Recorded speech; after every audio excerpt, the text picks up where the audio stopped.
está regulado ni externamente como era el esquema donde haciendo respuesta, sino que está regulado por el marco de la interacción. Se forma en el marco de la interacción y esa interacción se da históricamente. Entonces lo más importante es acentuar para Vygotsky los elementales que siguen el esquema estímulo-respuesta y procesos superiores que siguen la pauta de interacción. Por ejemplo, la pauta de interacción es la ley de la doble formación de los procesos superiores, es decir, que se forman en el mundo de la relación con el adulto. Es decir, hay un primer momento que es interpsicológico y un segundo momento que es intrapsicológico, es decir, se interioriza hacia el interior del individuo. Entonces, el signo, dice Vygotsky, funciona de la manera que lo hace la herramienta, solo que está externamente orientada, está internamente orientada. El ejemplo es el nudo del pañuelo. ¿Y qué? El nudo del pañuelo. El nudo del pañuelo, o qué sé yo, muescas, o el método autogenerado es autogenerado, es muy importante, es un producto humano, es un producto de la actividad con los signos y es un producto histórico y socialmente determinado. A veces estuve viendo en el campus, había una dificultad para entender lo material. ¿Por qué? Porque, digamos, es fácil decir, bueno, esto es algo material, pero es más complejo pensar que el lenguaje es algo material. Creo que yo hablé un poco de eso cuando vimos a Vygotsky. No hay que confundir materia con sustancia, digamos. Es material el signo porque produce efectos. Y produce efectos en la conducta. Y eso es lo que pensaba Vygotsky. El lenguaje es material, a pesar de que, qué sé yo, el número 1, uno puede decir, bueno, es un símbolo. Bueno, es un símbolo que se usa y produce cosas materiales. Un ingeniero o un juez hace cálculos con números. Los números son signos, ¿cierto? Son abstracciones. Produce efectos materiales. Eso me importa mucho que lo entienda. A veces cuesta entender dónde está la materialidad de los signos o los efectos. Piensen en los números, piensen en las letras, los efectos. Si yo le doy un cartel indicador, qué sé yo, desde los más elementales, como damas, caballeros, sea digamos, produce un efecto de bueno, volviendo a Vygotsky. Profe, al final, Vygotsky es una psicología marxista o es una síntesis entre la idealista y la materialista. No, él se propuso como objetivo elaborar una psicología marxista que superara el materialismo mecanicista y que superara las posiciones idealistas o introspectivas. La manera que tuvo de superar esto es plantear la cuestión de las relaciones dialécticas. Digamos, no negar que existen procesos elementales, es decir, no negar que si yo me pincho un dedo o me inclino la mano voy a retirar, es decir, que hay fenómenos de acción-reacción que están presentes. Ahora bien, eso me sirve para explicar determinados procesos que llaman elementales. Ahora, hay otros procesos que son complejos, básicamente el lenguaje y el pensamiento, que no lo puedo explicar con ese tema simple mecanicista de acción-reacción. Necesito pensarlo en el marco de una interacción dialéctica con nosotros y en un marco histórico. Y ese es el aporte de Vygotsky a la psicología, que no es poco, digamos, fue un avance. Entonces polemizó con la psicología introspectiva, polemizó con la Gestalt, polemizó con el concepto. Y aún hoy en día Vygotsky es retomado, sobre todo por la última generación de cognitivistas como Brunner, cuando plantea la acción simbólica, la cuestión del significado, la importancia de lo cultural. Vygotsky estuvo silenciado durante muchos años, recién en Occidente se conoció, digamos, a partir de una traducción inglesa que se trata del año 62. O sea, bueno, para ustedes tenemos sensación de tiempo, pero en términos de desarrollo de una disciplina, es contemporáneo. claro, exactamente. Y tiene importancia actual. Bueno, pasamos a la cognitiva. Hoy vamos un poco a galopar, porque como les había dicho la vez pasada, vamos a trabajar de a media hora en muchas cosas por ver. Yo en realidad pretendo que ustedes me traigan preguntas para no tener que realizar así una tarea más positiva. Me varié un poco de las preguntas orientadoras como para que estuvieron viendo algo de eso. Que es el librito, las preguntas orientadoras, ¿no? Que están ahí.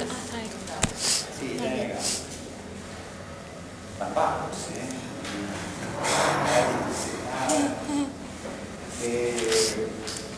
bueno, la psicología cognitiva surge en Estados Unidos en la década del 50 y se propuso dos cosas. En primer lugar, ¿por qué surge? Surge como respuesta al conductismo.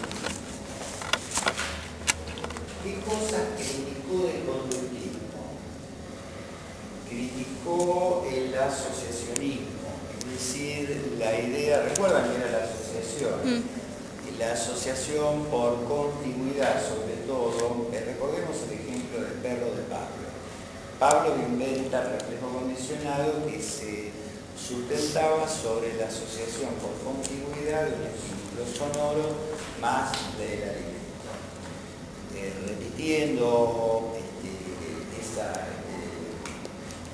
este estímulo, la base del aprendizaje, el perro internaliza que suena un timbre o una campana y viene el alimento. Entonces, hasta que un buen día suena la campana, no viene el alimento y el perro igual segregaba saliva. Es decir, genera por aprendizaje un estímulo que es el patrón de todos los reflejos condicionados. Recuerda que existían los reflejos incondicionados, que eran los que no se aprendían, los que traíamos con la herencia. ¿Recuerdan? Amor, odio. Ira, amor, ira, olga, amor, miedo. Eso no se aprendía. Venía con la herencia. Todo lo demás era aprendido. Es decir, hay una tarea de evidencia de lo externo, de lo ambiental, por sobre lo interno o individual. Gracias. El cognitivismo entonces critica el asociacionismo, es decir, la idea de fragmentar la experiencia psíquica o la experiencia consciente en unidades mínimas que se asocian entre sí. Critica eso por un lado. Critica el antimentalismo que tenía el conductismo. Recuerdan que el conductismo planteaba la cuestión de la caja negra. Importa lo que entra, importa lo que sale, pero no importa lo que sucede allí dentro. Al cognitivismo sí le interesa lo que sucede dentro. Rescata el espacio de lo mental. Otra cosa que critica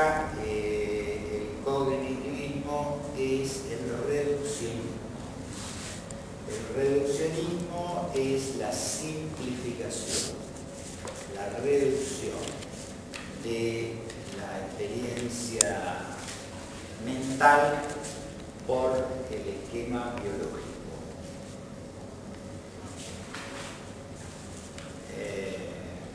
Es decir, explicar lo psicológico por la biología. Y critica también otra cosa que es la equipotencialidad. Es decir, equipotencialidad quiere decir equiparar las distintas especies, qué sé yo, palomas, ratas, monos con seres humanos. Como los conductistas eran herederos del darwinismo, que suponía que había una continuidad biológica, supusieron que también había algo así como una continuidad mental, ¿no? Frente a, digamos, criticando, o esas son las cuatro cosas que criticó el cognitivismo. Entonces, en la década del 50 en Estados Unidos, busquémoslo históricamente, Estados Unidos salía victorioso de la Segunda Guerra Mundial. Mucha de la investigación científica que se realizó en esa época estuvo abocada a la industria bélica y básicamente se inventa un aparato muy importante como es la computadora.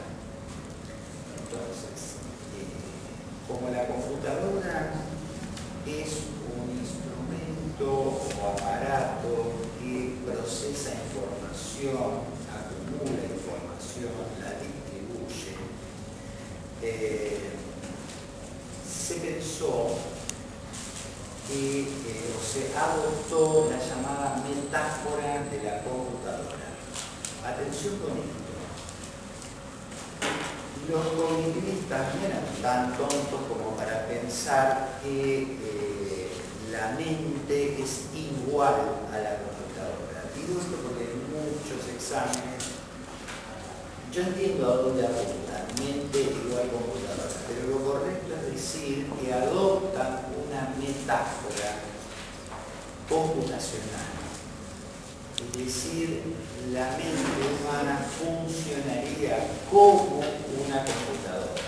¿Por qué? Porque procesa información, distribuye información, regula información.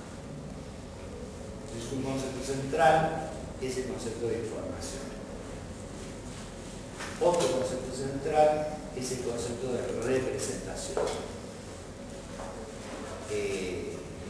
¿Cómo entender la psicología cognitiva al espacio de lo mental?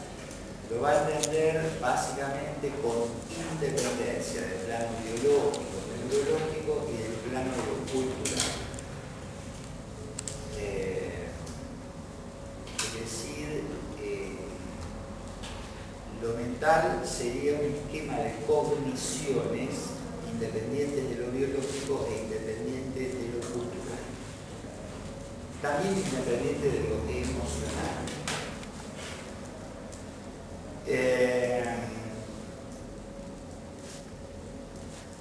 Les decía yo que en ese momento histórico hubo un auge, o se aprovechó todo el desarrollo científico aplicado a la industria bélica. Por tanto, en el desarrollo de la psicología cognitiva tuvieron mucha importancia ciertos desarrollos extradisciplinarios que tenían que ver con la cibernética, con la teoría de la comunicación e información, con la psicolingüística y con la teoría de la computación. Con la teoría de la computación, bueno, hay que la primera generación de cognitivistas adoptó la metáfora de que la mente funcionaba a la manera de cómo funciona una computadora, es decir, como procesando información. Bueno, ahí tienen la cuestión del input, del output,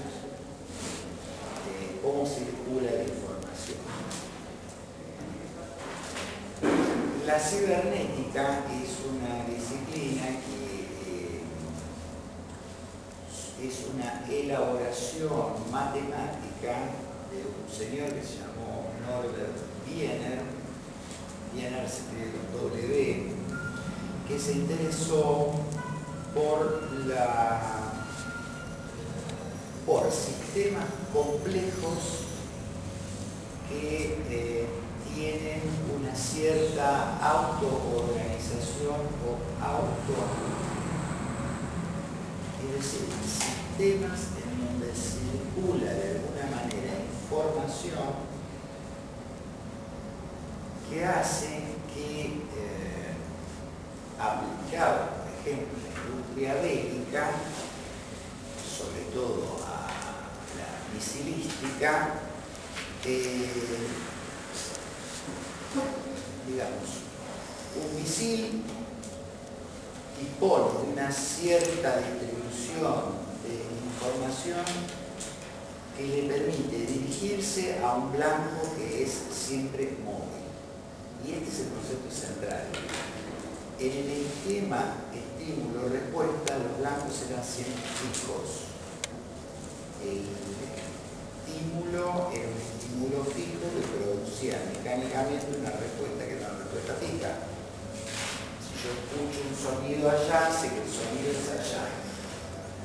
Ahora, en el caso de un misil, supone que el misil debe tener una distribución, un autoajuste de información que le posibilite dirigirse a un blanco que es siempre móvil.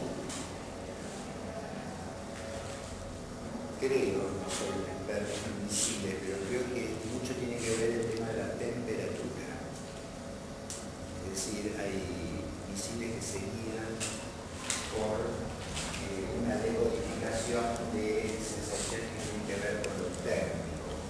Lo importante, en todo caso, es que a Wiener le interesó ciertos sistemas complejos que dentro del propio sistema hay una distribución de la información que le posibilita transformar esa información y cambiar el sentido de la dirección. Bueno, muchas de las cosas que tuvieron influencia, que primero tuvieron una influencia en la industria bélica, después pasaron a objetos de consumo cotidiano, qué sé yo, lavarropa, no sé qué cosa. La década del 50 es una década de un desarrollo tecnológico de aplicación de lo que quedó de la guerra a la vida cotidiana. Y con respecto a la teoría de la información y de la comunicación, es otra teoría extradisciplinaria que va a confluir en la conformación de la psicología cognitiva. Se encarga del estudio de los canales por los que discurre la comunicación. Es decir, cómo la información se pierde y se distorsiona desde el momento en que es emitida al momento en que es recibida. La psicolingüística de Chomsky, Chomsky reacciona frente a Skinner. Skinner tenía una teoría de la adquisición del lenguaje como un producto del aprendizaje. Chomsky, tiene una base racionalista, cortando con el positivismo, plantea que hay categorías innatas del lenguaje que no se aprenden. ¿Cómo lo prueba él? Diciendo que los niños muy pequeños, cuando todavía no tienen un desarrollo del lenguaje, pueden discriminar perfectamente oraciones con sentido y oraciones sin sentido. Es decir, oraciones gramaticalmente correctas de incorrectas.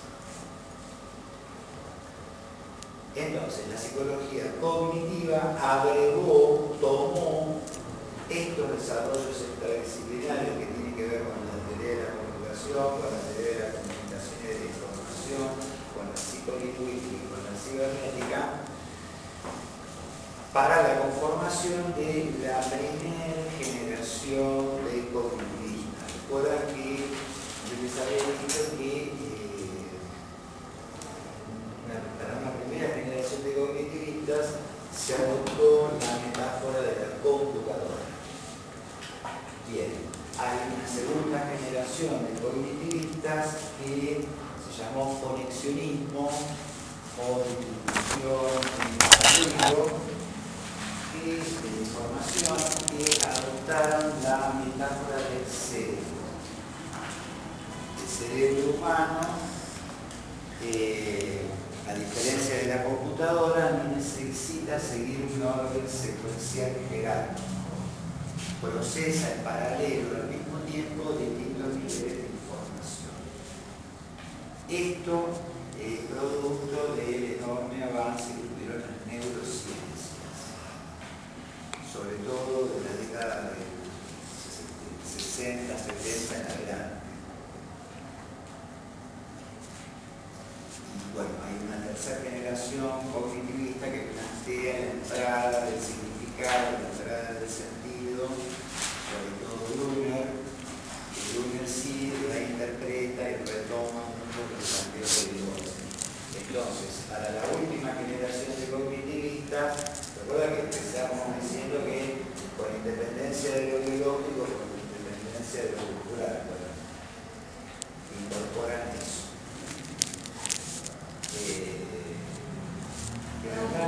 La tercera generación incorpora el tema del sentido y del significado, es decir, de lo cultural. Para Brunner, lo cultural son significados que se negocian en el marco de la interacción. No lo tienen, no está simplemente mencionado, pero es importante que lo sepan. Porque si no nos quedamos con la idea de que el cognitivismo mente igual computador es no es así. Primero tiene su evolución. Bueno, pasamos a alguna pregunta. Lo más importante serían las críticas y las teorías en las que se basan, ¿no? Sí. Algo más, no. Porque hay más cosas. Eso es lo que muy importante. Sí. Una de las preguntas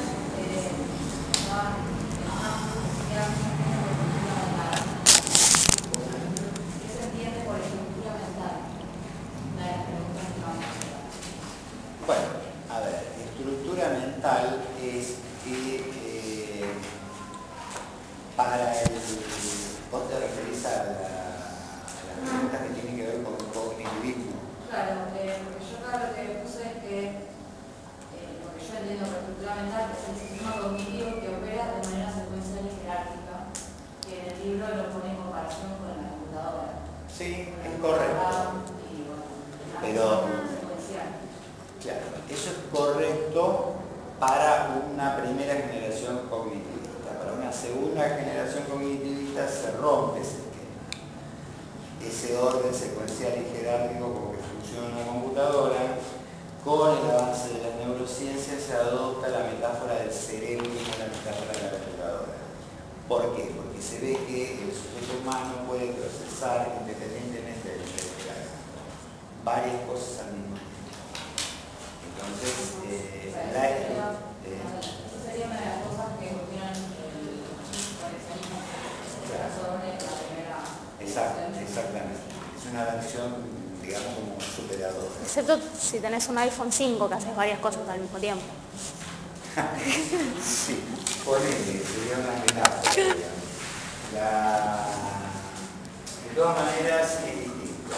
Una cosa es cómo funciona el cerebro humano y otra cosa es cómo funciona una máquina. ¿Se entiende? Sí, se entiende. Nosotros podemos tener varias cosas al mismo tiempo, las tenemos todo el tiempo. Si tenemos problemas, estamos resolviendo una cosa, estamos hablando por teléfono, o sea, el sujeto humano se comporta de manera mucho más compleja que cómo funciona un aparato. Se entiende, sí. ¿Pasamos al psicoanálisis o quedó una cosita?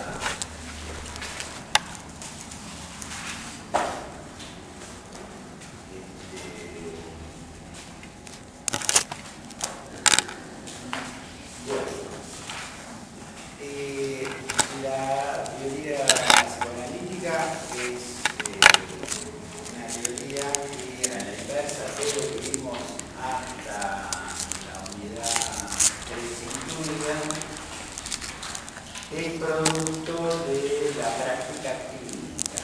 O sea que el psicoanálisis surgió como una teoría de origen médica. Y vamos a definir entonces un primer periodo prepsicoanalítico, periodo que se caracterizó por el método de la hipnosis catártica, en primer lugar, en segundo lugar, por el método del apremio. Para rápidamente ubicarnos en el tema, el objeto del psicoanálisis es el inconsciente. Es decir, hay un gran cambio con respecto a todas las teorías que venimos viendo, ya no ni la conciencia, ni la conducta, ni la mente como una completadora, ni los procesos superiores ni mentales, sino que es el inconsciente. Es decir, Freud entiende que el psiquismo está compuesto por sistemas: consciente, preconsciente e inconsciente. Lo escandaloso de la época con respecto al psicoanálisis tiene que ver en primer lugar con la noción de inconsciente y en segundo lugar con la noción de sexualidad. Empecemos por lo inconsciente. Freud, cuando viaja a París y estudia con Charcot y lee el proceso de hipnosis, observa que Charcot hipnotiza a un sujeto, le dice, bueno, usted ahora está profundamente dormido, qué sé yo, en unos segundos lo voy a despertar. Cuando yo lo despierte, usted va a agarrar un paraguas, la va en la habitación y lo va a abrir. Lo despierta, efectivamente, el sujeto pasa unos minutos, agarra el paraguas y lo abre. Le interroga, ¿por qué hace eso? ¿Por qué está abriendo el paraguas? Y el sujeto no podía dar cuenta de eso. Entonces ahí Freud lee eso y dice, bueno, evidentemente hay un lugar de la psiquis, que ya hablaba de un aparato psíquico, que ya no hablaba de conciencia ni de mente, sino hablaba de un sistema, está en el inconsciente porque el sujeto no sabe por qué hace lo que hace, es decir, cumple una orden. Esa orden tiene un registro psíquico inconsciente. Bien.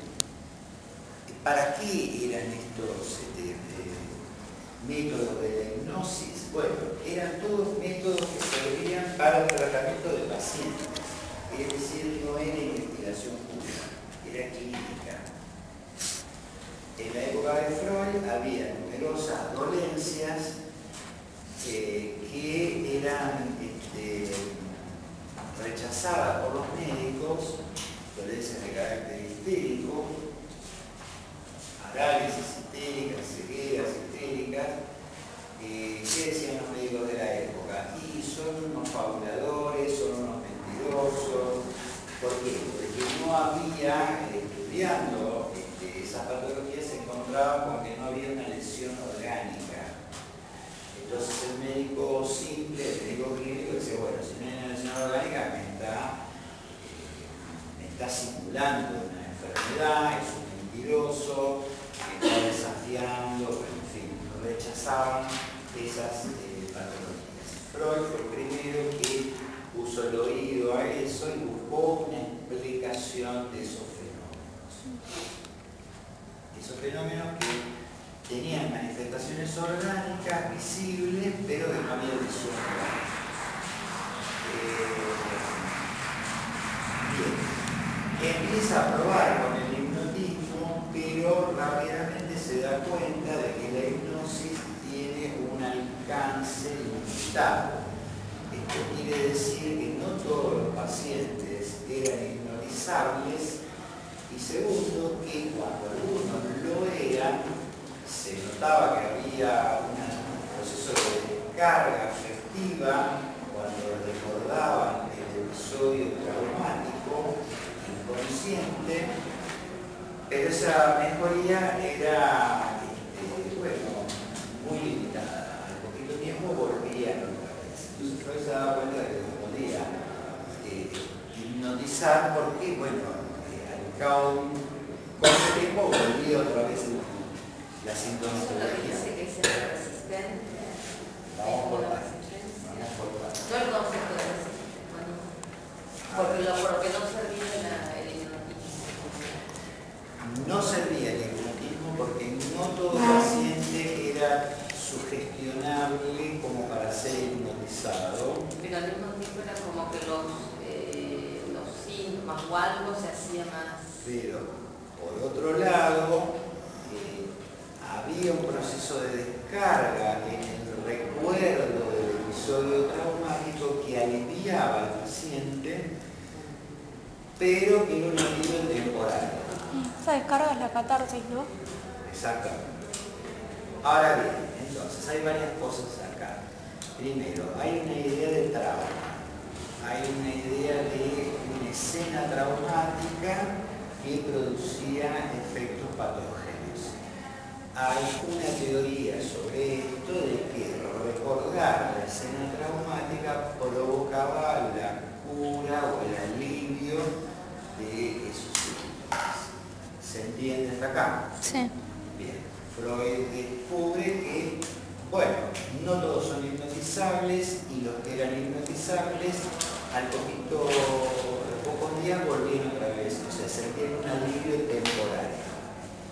Como todo clínico, lo que buscaba Freud era una especie de alivio duradero, ¿cierto?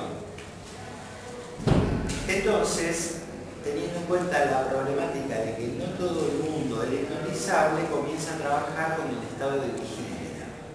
Entonces utiliza el método del apremio. El método del apremio consiste en pedirle que recuerde, en apremiarlo a que recuerde.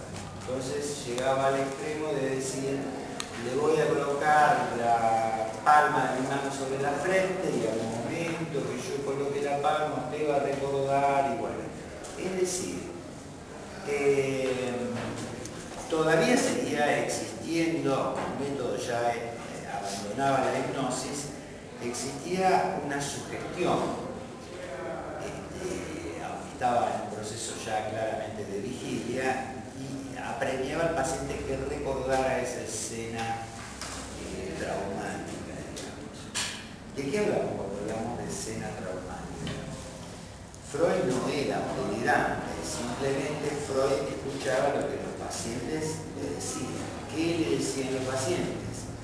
Hablaban de una escena de seducción por parte de un adulto cuando ellos habían sido niños.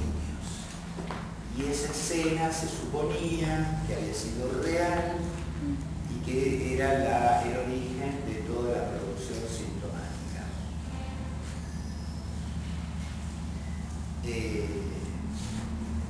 Hasta ese momento, Freud entonces suponía que existía la conciencia, el inconsciente, que había una escena traumática que había acaecido en la infancia y que estaba en el inconsciente y que si la traía a la conciencia resolvía los síntomas. Es decir, el esfuerzo de Freud en ese momento era hacer consciente lo inconsciente. Se suponía que traer a la conciencia aquello que estaba en el inconsciente curaba. De ahí al método de la asociación libre era un pequeño paso que efectivamente Freud da cuando le pide a los pacientes, comuníqueme usted todo lo que le viene a la mente sin ejercer censura alguna, aunque usted le parezca niño, tonto o que carezca de sentido. ¿Por qué Freud le plantea eso a los pacientes? Porque él tenía la teoría que, bueno, obviamente existe hasta el día de hoy, que no existe la casualidad, sino que hay un estricto determinismo psíquico o causalidad. De manera tal que todo lo que una persona diga está ligado por cadenas asociativas con un episodio traumático que permanece inconsciente. Entonces, desde el punto de vista clínico, es esto. Desde el punto de vista teórico, hay una primera tópica o primera teoría del aparato psíquico que supone que existe el inconsciente y que existe la conciencia y el preconsciente. Que esos sistemas están, digamos, en un proceso continuo de dinámica. Es decir, la primera tópica supone que hay un punto de vista tópico, es decir, hay lugares, consciente, preconsciente, inconsciente. Hay un punto de vista dinámico, es decir, el sistema inconsciente se opone al sistema consciente, entran en colisión, y hay un punto de vista económico.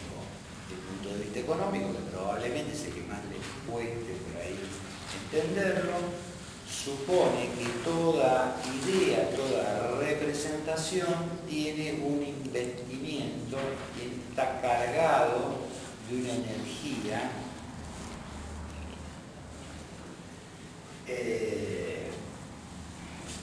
de manera tal que lo que es placentero para un sistema es placentero para el otro sistema. Sí. Justo de eso, una pregunta, está dentro de las preguntas que dan en la formulario. Dice, ¿cuáles son las diferencias entre la concepción tópica, la dinámica y la económica de la práctica? ¿Cuáles son las diferencias? Todo eso es diferencia, por no me queda muy claro. Pregunta. A ver. ¿Qué quiere dar? Porque cada pregunta tiene una respuesta y debe tener una respuesta en el texto que ustedes tienen que leer. Por ejemplo, aparte de las 5 conferencias, este texto lo que vos decís figura exactamente en la página 75. 76. Entonces, ¿a qué se refiere con la concepción tópica? La concepción tópica se refiere a que hay sistemas o lugares. Lo psíquico está dividido en sistemas o lugares: consciente, preconsciente e inconsciente. Lo dinámico se refiere a que esos sistemas están regidos por una legalidad que es diferente y entran en conflicto. Y ese conflicto es permanente, es dinámico permanente. Y lo económico tiene que ver con que las representaciones o las ideas están investidas, están cargadas de una energía. Hay una distribución de la energía. Sí. Cada sistema tratará de establecer el nivel más bajo posible de la energía que puede circular. Exacto. ¿Por qué más bajo esa energía? Bueno, porque se supone que cuando la energía está en un pico muy alto es intolerable para el aparato psíquico. Hay un nivel de excitación que exige una descarga, porque si no, no altera el equilibrio. Digamos, para decirlo brevemente, cuando está sobreexcitada una persona, podemos decir que eso es displacentero para el aparato psíquico de la persona. Tiene que descargar esa excitación psíquica de alguna manera para lograr un equilibrio lo más bajo y constante posible. No debe ser muy bajo, porque si es muy bajo es la muerte, no debe ser muy alto, porque, digamos, muy alto sería que es el caso de la manía, cuando alguien no puede controlarse. La compulsión, la obsesión, ¿eso se refiere a eso? Hiperactividad mental. No, bueno, tiene que ver con, a ver, todo esto tiene que ver con la excitación sexual, Okay. básicamente. Entonces, por un lado tenemos la cuestión del inconsciente. Eso fue una gran revolución, punto de inflexión Y el otro punto revolucionario de la teoría freudiana es el tema de la sexualidad. Es muy importante que ustedes tengan en cuenta que la medicina de la época de Freud entendía a la sexualidad como algo que acontecía en la pubertad. Entonces Freud dice, bueno, esta concepción confunde sexualidad con genitalidad. La genitalidad es algo que efectivamente aparece en la pubertad, con la práctica de las relaciones sexuales, genitales, digamos, pero la sexualidad acaece en un sujeto humano en los primeros días de vida, montado sobre el plano de la necesidad.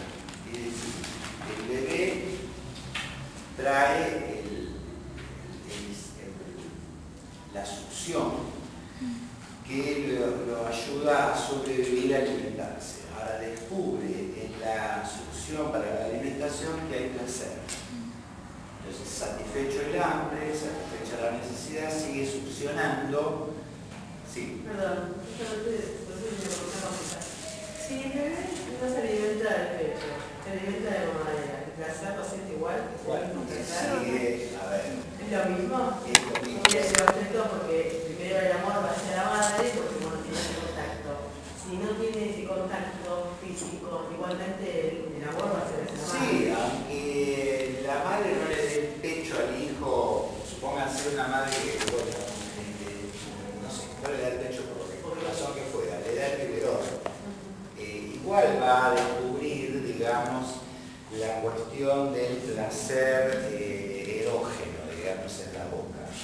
Eso es igual, digamos. También está la cuestión de que el pecho es vivido como parte de sí mismo. Es por aquella cuestión de que todo lo malo está afuera.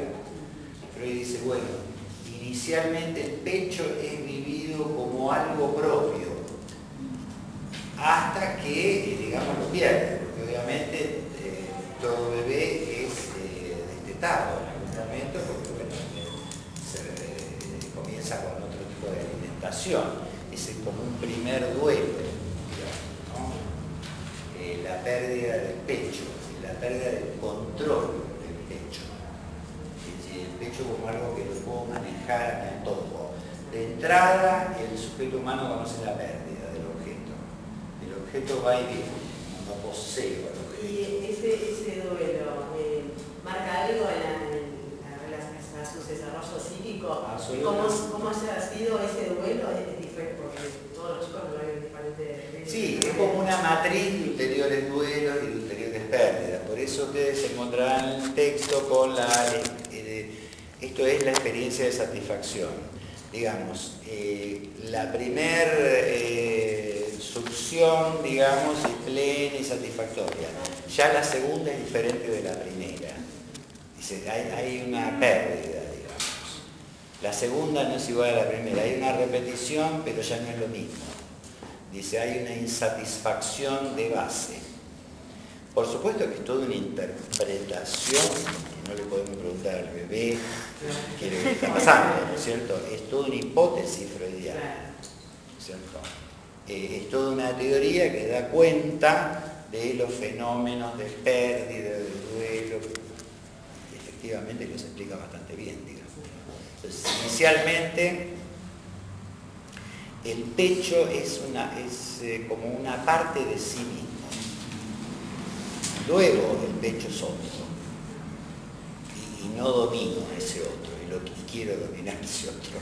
Esa es la matriz de todos los problemas. Después viene, bueno, acá aparece otra cosa que es muy importante, que es la noción de pulsión, ¿no? Así como el animal posee instinto que rige su vida, los seres humanos tenemos pulsiones, y la pulsión la define Freud como la representación psíquica de una fuerza endosomática. Es decir, es un concepto límite entre lo psíquico y lo somático. La pulsión trabaja siempre sobre una zona de borde. labios, el esfínter anal, los genitales. Después, más adelante, otros autores van a agregar los párpados y el oído, pero bueno, ustedes no lo agreguen, simplemente se lo menciono.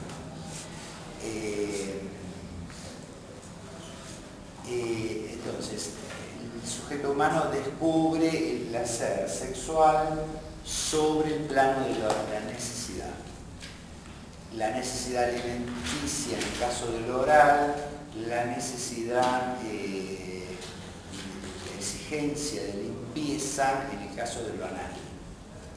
Es decir, aprende a retener y encuentra, bueno, un goce en eso. De luego el chico, las heces son muy importantes, digamos, muestran lo que hacen,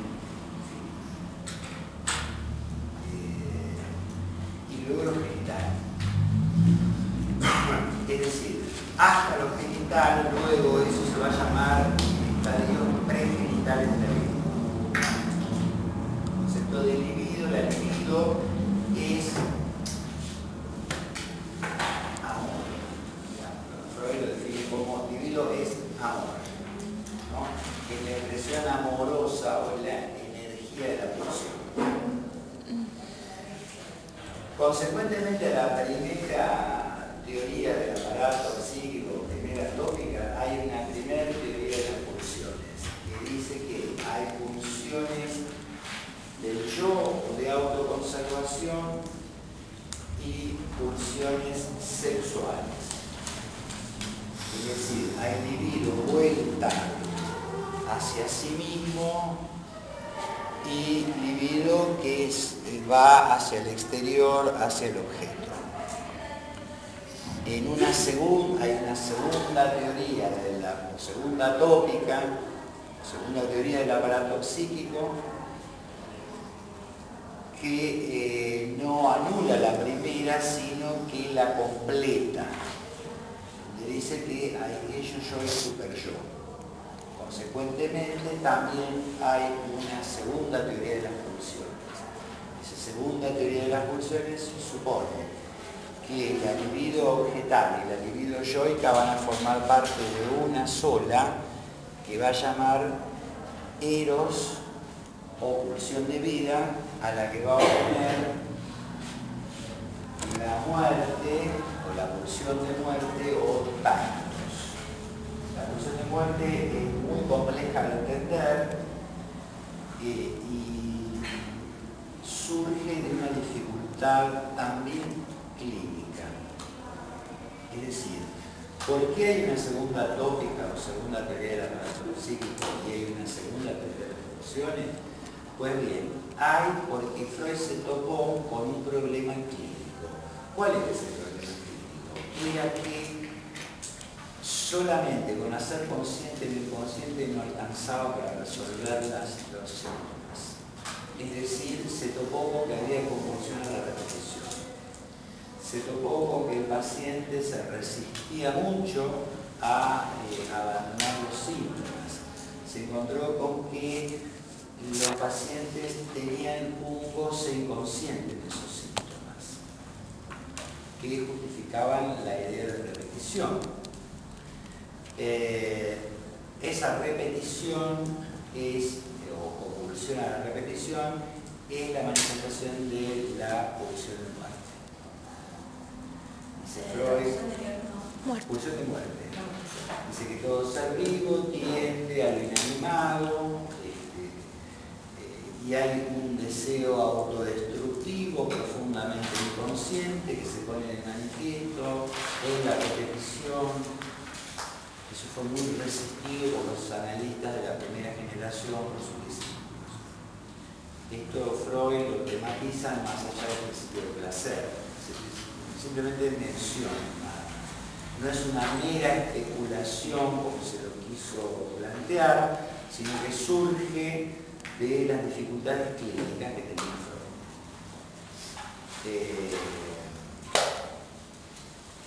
Bueno, eso explica, por ejemplo, entre otras cosas, la idea del suicidio, la idea de la melancolía. ¿Cómo? Depresión sería una teoría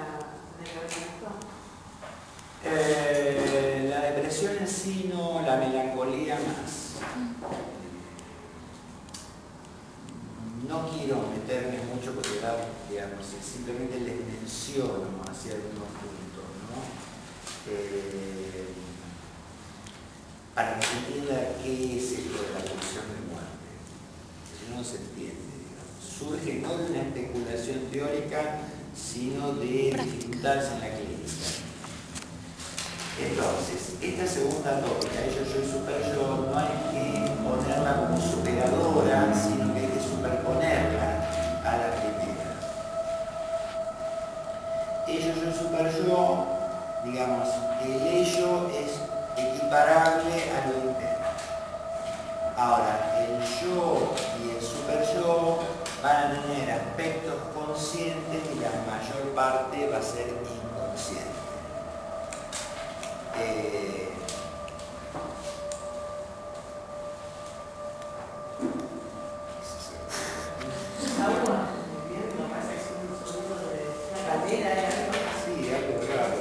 ¡Boom!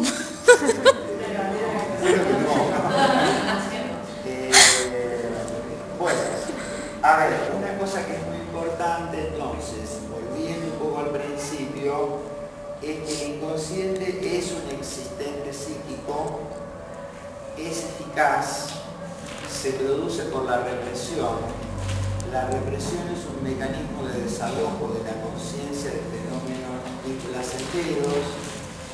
Y vos me preguntabas de la resistencia. Sí.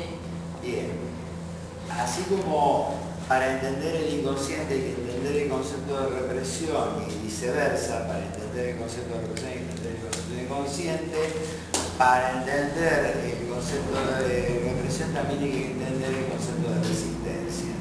Freud lo metaforiza con el ejemplo que dan las conferencias.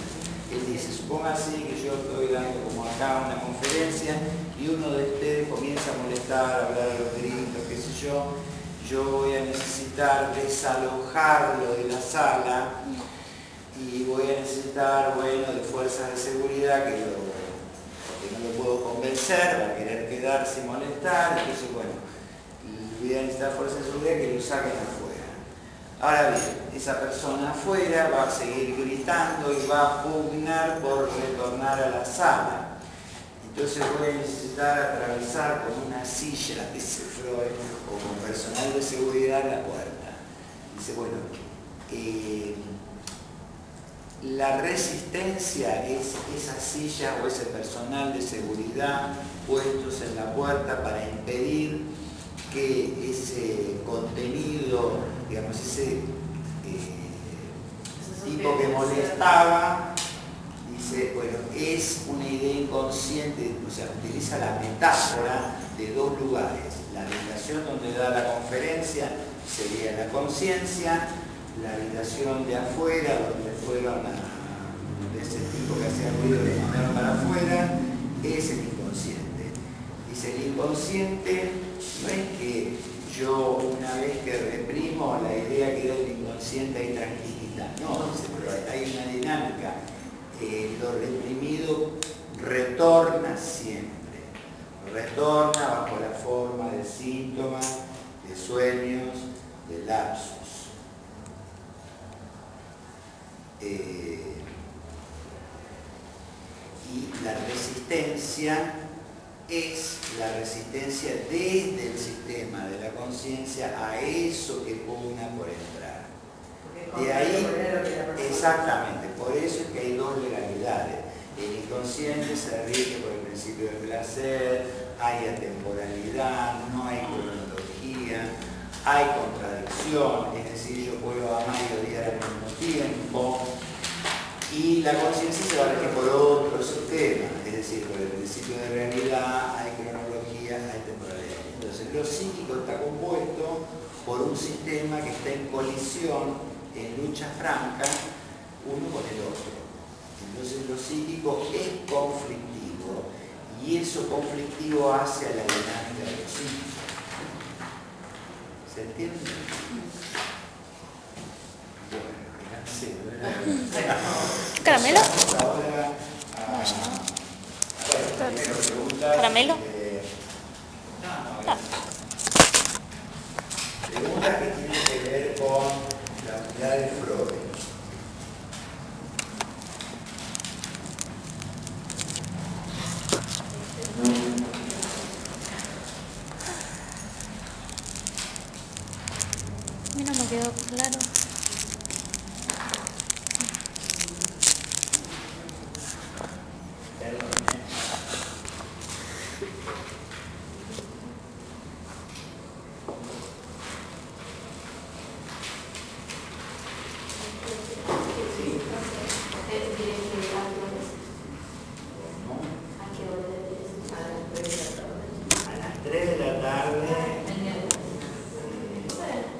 No.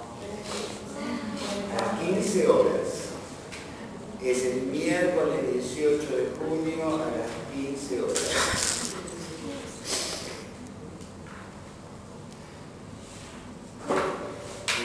Bueno, sobre la unidad de psicoanálisis, ¿alguna duda, algo que...? Seguramente debe quedar muchas, pero... En la parte habla de la toma de conciencia para el verso, la sublimación, satisfacción parcial total de la realidad. Bueno, bien, ¿alguien se anima a responder? El juicio adverso es cuando llega, digamos, uno hace consciente eso que estaba inconsciente, lo rechaza, eso sería el juicio adverso. La sublimación es la canalización de la energía sexual en un objeto cultural, el arte, por ejemplo, así decir. ¿Sí? Derivo la energía sexual en algo de un bien, más bien de tipo cultural, ¿cierto? Eso es sublimar. Qué sé yo, un escritor, un músico, un artista, un científico canaliza o el producto de su actividad es sublimar esa energía psíquica sexual en objetos culturales y la satisfacción parcial del instinto, es decir, alcanzar la descarga en la satisfacción, eso quiere decir. O sea, no sé si... Bueno, ¿alguna otra duda sobre el psicoanálisis? Fui así muy rápido, bueno, traté de ir a los puntos así centrales. Punto. ¿Por qué llega a la asociación libre? Eso queda claro. Por las dificultades que tenían los métodos anteriores y por la idea de que hay un estricto determinismo psíquico. Es decir, que por más que uno diga pavadas, esa pavada está ligada por cadenas asociativas a un hecho reprimido. ¿En serio?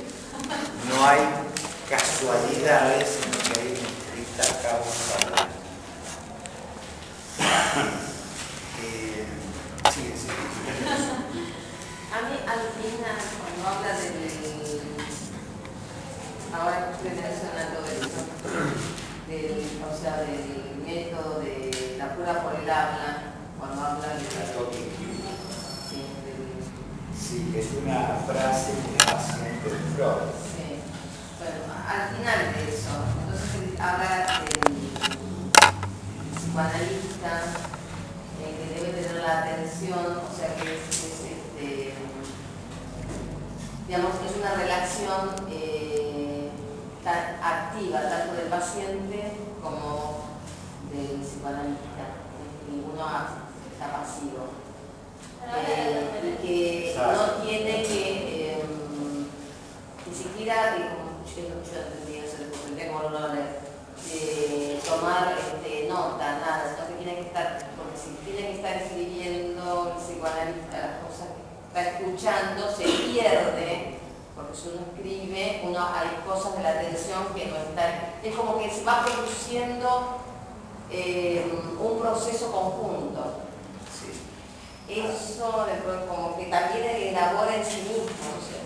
Bueno, hay conceptos que son fundamentales en el psicoanálisis. Sí. Uno, así como existe la cuestión del inconsciente, la cuestión de la pulsión, la cuestión de la sexualidad, otro concepto clave es el concepto de transferencia. El concepto de transferencia, digamos, es la relación, los sentimientos afectivos, positivos que se da entre analista y paciente. Es decir, que para el paciente se transfiere una cantidad de energía psíquica sobre la figura del analista. La contraparte de eso es la escucha, como decía Freud, parejamente flotante. Esto quiere decir escuchar todo sin...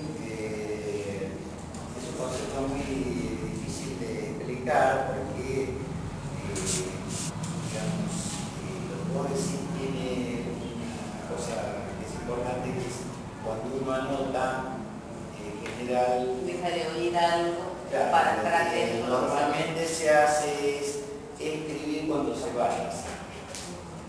En algún lado el analista escribe. Sí, muchos escriben durante, pero la mayoría no lo hacen justamente para no entorpecer el fluir de la escucha. Es una escucha distinta a la escucha que puede tener un amigo, ¿sí? Porque justamente la tarea de un analista es fragmentar lo que escucha. Digamos, cuando uno interpreta un sueño, lo que hace es fragmentar pedazo por pedazo y pedir asociaciones. Justamente se descifra un sueño a partir de esa tarea de fragmentación, que no lo hace un amigo, escuchar de otra manera. Bueno, hay otras cosas que quedaron en el tintero, como proceso primario, mecanismo de desplazamiento y condensación, que son los que gobiernan al inconsciente. Son los procesos que entran en juego en el proceso de elaboración. ¿Qué? No te escuché. El proceso primario es el que gobierna al inconsciente y trabaja a través de dos mecanismos que son el desplazamiento y el de condensación. Esos dos mecanismos son complementarios. ¿Qué es el desplazamiento? Es toda representación psíquica, toda idea está investida, tiene una energía. Esa energía es desplazada desde una representación a otra. Eso es el desplazamiento.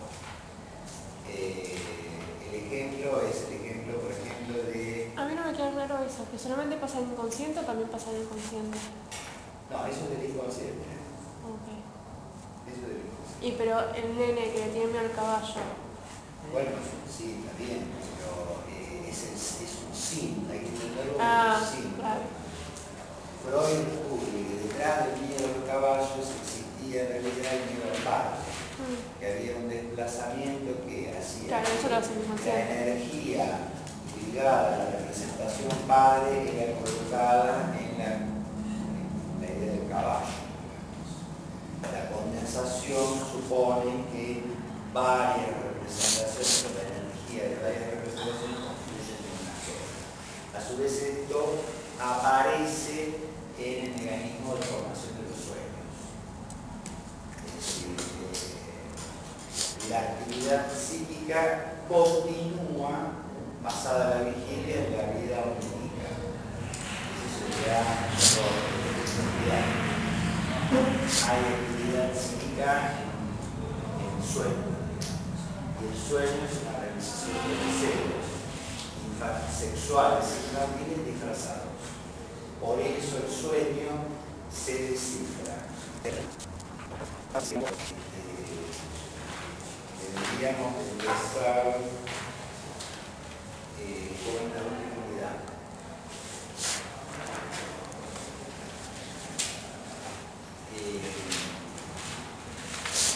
Lo que no entiendo es, ya que estamos con hago la relación, porque me parece que está hecha la conexión de Moscovici cuando habla de la tierra, sujeto individual, ternario, perdón, sujeto individual, sujeto social, la cultura,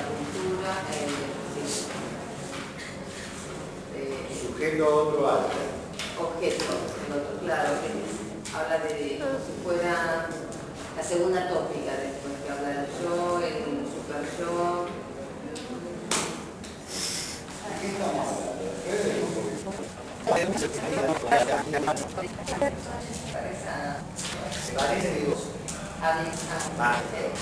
Primero, como Vichy es un psicólogo social que trabaja mucho de los conceptos que tienen que ver con el psicoanálisis. O sea, porque sí, aparte de ser un psicólogo social, toma conceptos que tienen que ver con el psicoanálisis. Ahora, entonces, que aparece ahí, tiene que ver con que no hay una relación binaria sujeto-objeto, sino que siempre hay una mediación de lo social. El otro es la sociedad. Es sujeto, alter y dice objeto. A ver, vamos a la página, porque hay una página que para mí es central, muy importante, que es la página.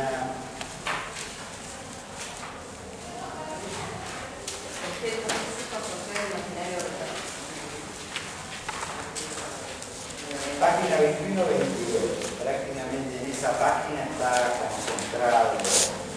Y él dice sujeto individual, sujeto social, objeto. Y en el triángulo dice ego, alter, y arriba pone objeto, entre paréntesis, físico, social, imaginario o real.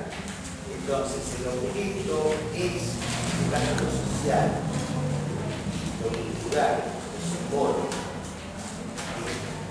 Digamos, yo lo asocio, y me parece correcto asociarlo con el triángulo de Gortz, donde plantea el nexo de lo simbólico en el medio del título de elección.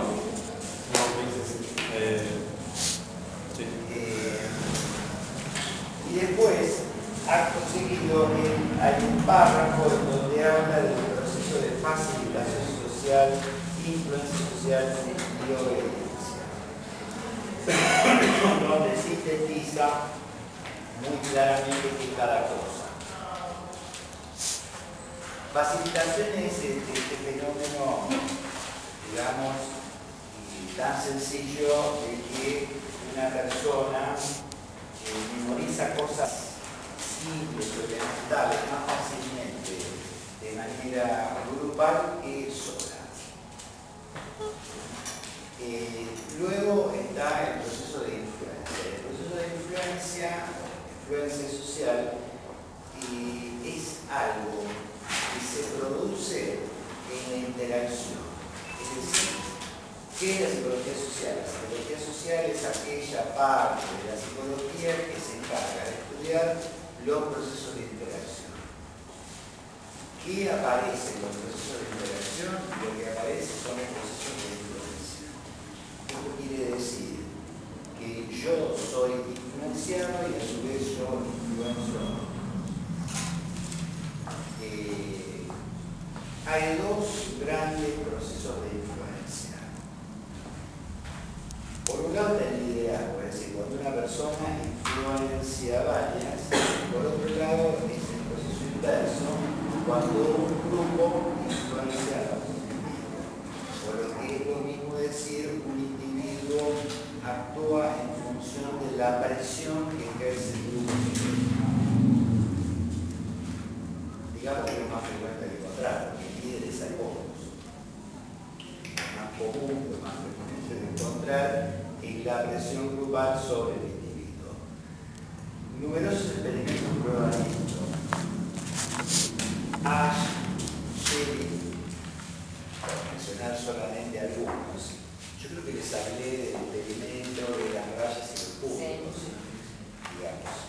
Es muy interesante porque la psicología social funciona siempre con grupos de referencia. Es decir, hay un grupo cómplice y un grupo por investigar. El grupo es cómplice del investigador. Es decir, el investigador dice, bueno, voy a mostrar una serie de 25 rayas. Ustedes digan que hay 15. ¿Por qué? Porque el 25 es fácil de contar. Voy a investigar un grupo que cuenta, sabe contar y dice, no, hay 15. Es decir, la presión del grupo ejerce una influencia sobre el otro grupo. Es decir, hay gente que repite lo que otro dice. Así sepa que es humano. Así sepa que es humano. Eso sucede o es visible o es experimentable, por ejemplo, con la acción de los medios de comunicación.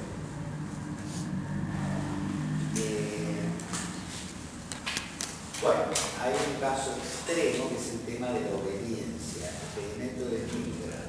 Es decir, alguien por obedecer inflige dolor a otro. Yo le comenté eso la vez pasada. Eso también está mencionado en como llaman los poesía. Entonces, en la interacción social se produce un fenómeno de influencia. Esos fenómenos de influencia han sido investigados por la psicología social y tienen una impronta en los estudios de opinión, estudios políticos, estudios comunicacionales, de información. Por eso Moscovici va a decir, va a tener como dos momentos de su definición. Un primer momento que va a decir que la psicología social se encarga del conflicto entre el individuo y la sociedad. Y un segundo momento que va a decir que va a estudiar la ideología y la comunicación, o cómo eso opera sobre el sujeto. Por eso va a hablar de una lectura, una ruptura de la lectura binaria y una lectura terciaria, digamos, o de terciedad, ¿no? Y bueno, son las dos, psicología de las masas.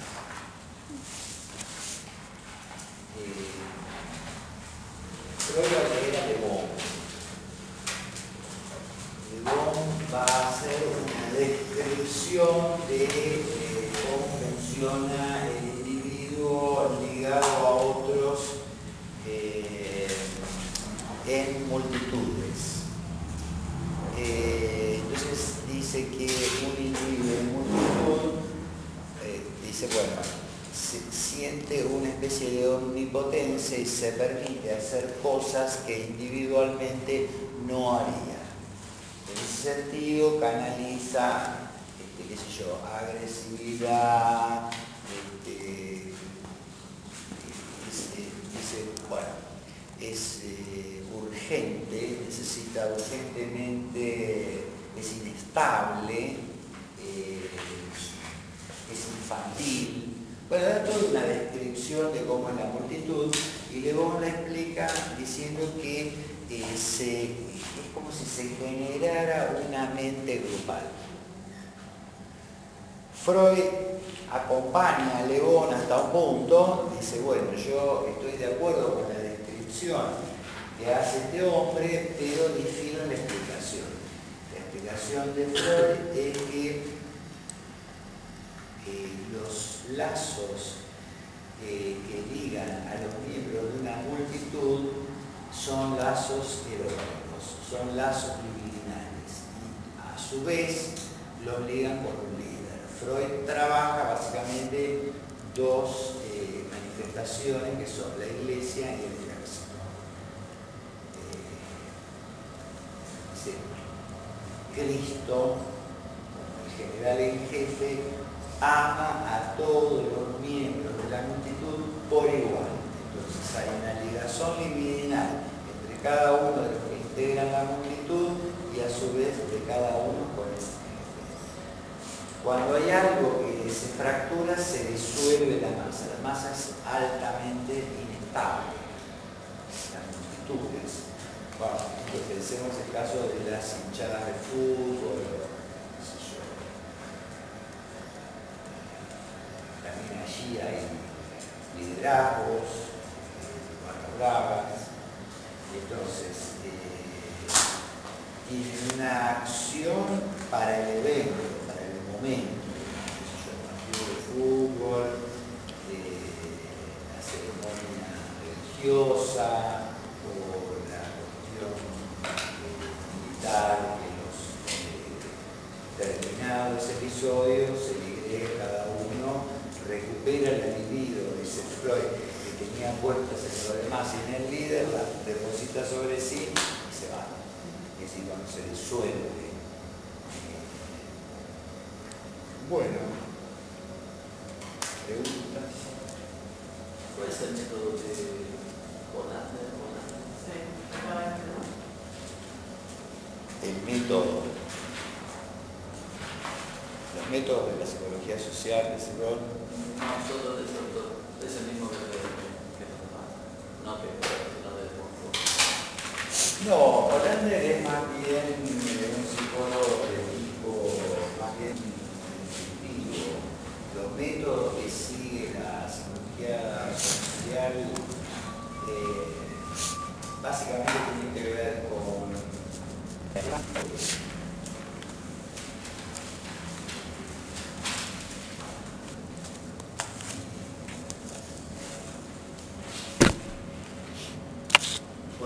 el método, como si la pregunta apunta a la escuela que sigue Holanda, digamos. ¿Y cuál es el método que Holanda propone? Mira, Holanda en realidad trabaja, el método que va a trabajar Holanda es el mismo que va a trabajar Montesquieu, en el sentido de que todo psicólogo social se va a manejar con la observación a través de opiniones impuestas y con situaciones de laboratorio. No hay método, claro. Sí.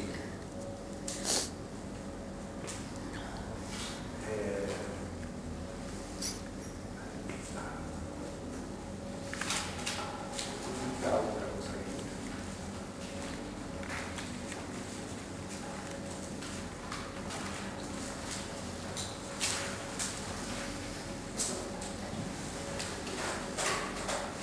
Bueno, me preguntaba para acá, voy a decir que para mí fue muy placentero,